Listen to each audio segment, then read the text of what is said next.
So hello everyone, this is Roshan भैया। तो इस वीडियो में अभी मैं आप लोगों को ये बताने वाला हूँ कि जो सीबीएसई कॉपियों की चेकिंग करती है वो किस प्रकार से करती है, बच्चों को कहाँ पे ग्रेस मार्किंग देती है, कहाँ पे बच्चों के नंबर कटते हैं।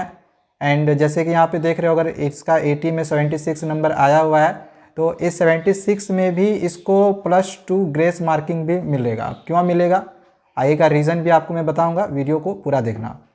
देखो, सबसे पहले आप यहाँ पे देख लो, ये सीबीएसई का ही एक ऑफिशियल कॉपी है। एंड जब भी किसी टीचर के पास कॉपी जाती है तो टीचर के पास ये इन्फॉर्मेशन नहीं रहती है कि ये किस बच्चे की कॉपी है। उस बच्चे का नाम यहाँ पे देखो लिखा हुआ नहीं रहता।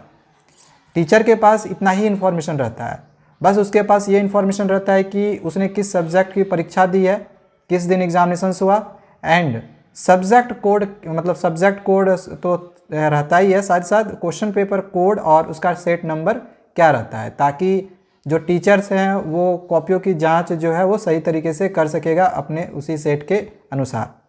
अब हर रीजन्स के जो क्वेश्चन पेपर रहते हैं वो अलग अलग रहते हैं। तो जैसे मान के चलो, मैं अगर एग्जांपल ले रहा हूँ, मैं अगर मान के चलो दिल्ली रीजन का जो है वो कॉपी साइन कर रहा हूँ, सपोज डैट मैं दिल्ली रीजन का जो कॉपी है वो साइन कर रहा हूँ।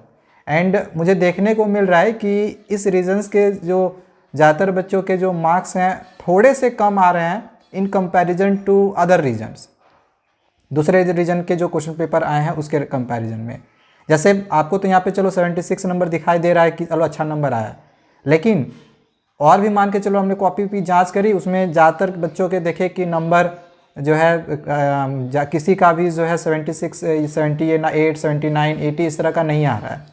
मोस्ट ऑफ द बच्चों के नंबर 70, 72, 71 ऐसे करके आ रहे हैं, या फिर नंबर जो है काफ़ी कम आ रहा है, 30, 31, 24, 20 इस तरह करके नंबर आ रहा है। मतलब किसी का भी फुल 80 आउट ऑफ 80 मार्क्स अगर नहीं आ पा रहा है तो इस कंडीशन पे आपको ग्रेस मार्किंग दिया जाता है। टीचर के पास ये इन्फॉर्मेशन चली जाती है, जैसे दो रीजन्स का पता चला कि हाँ इस रीजन के मार्क्स ऐसे ऐसे बैठाए जा रहे हैं, उस रीजन्स में 79, 80 इस तरह करके बच्चों के नंबर आया हुआ है, लेकिन इस रीजन में नंबर कम कम आ रहा है, तो ऐसे रीजन्स पे आपको ग्रेस मार्किंग मिलता है। तो जिस रीजन पे उसका जो एवरेज मार्क्स रहता है ना, तो इस रीजन का भी एवरेज मार्क्स इनको दे दिया जाता है। तो इसका अगर +2 नंबर और हम कर दे तो इसका जो ओवरऑल मार्क्स मिलने वाला है वो 80 में आपका 78 होने वाला है। तो इस तरह से ग्रेस मार्किंग मिलती है।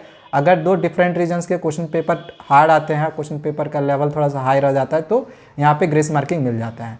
एंड ये भी देखा गया कि कुछ क्वेश्चंस भी जो थे वो गलत पाए गए थे, तो उन क्वेश्चन पेपर पे उस क्वेश्चन पर भी जो बच्चों के नंबर्स हैं वो बच्चों को दे दिए जाते हैं। तो नंबर कुल मिला के दिया जाता है। एंड इस प्रकार से इसने जो है 80 में 76 मार्क्स ऑब्टेन किया है।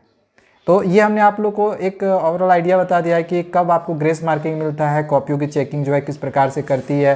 एंड आप यहाँ पे देख रहे होगे कि जिस भी नंबर के आपको मार्क्स दिए जाते हैं तो मार्क्स इस प्रकार से हम जो टीचर होते हैं वो इधर देते हैं।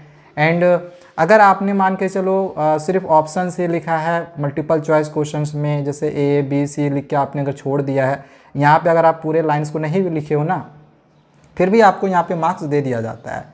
तो इस तरह से जो मार्क्स है वो बच्चों को दिए जाते हैं। तो ये ओवरऑल मैंने आपको पूरा कॉपी तो नहीं दिखा सकता, बट मैं आपको एक ओवरऑल जो है आइडिया दे दिया हूँ कि कैसे जो है वो सीबीएसई आपको कॉपी चेकिंग करती है आपकी, एंड आपको मार्क्स देती है। अगर आप लोग को और भी इसी तरह की वीडियो चाहिए होंगी तो कमेंट करना, आगे आप लोग को बहुत सारी और भी इन्फॉर्मेशन देते रहूँगा। हमारे चैनल को जरूर सब्सक्राइब कर लेना, आपके लिए बहुत ही इंपॉर्टेंट चैनल है ये। Thank you, bye bye.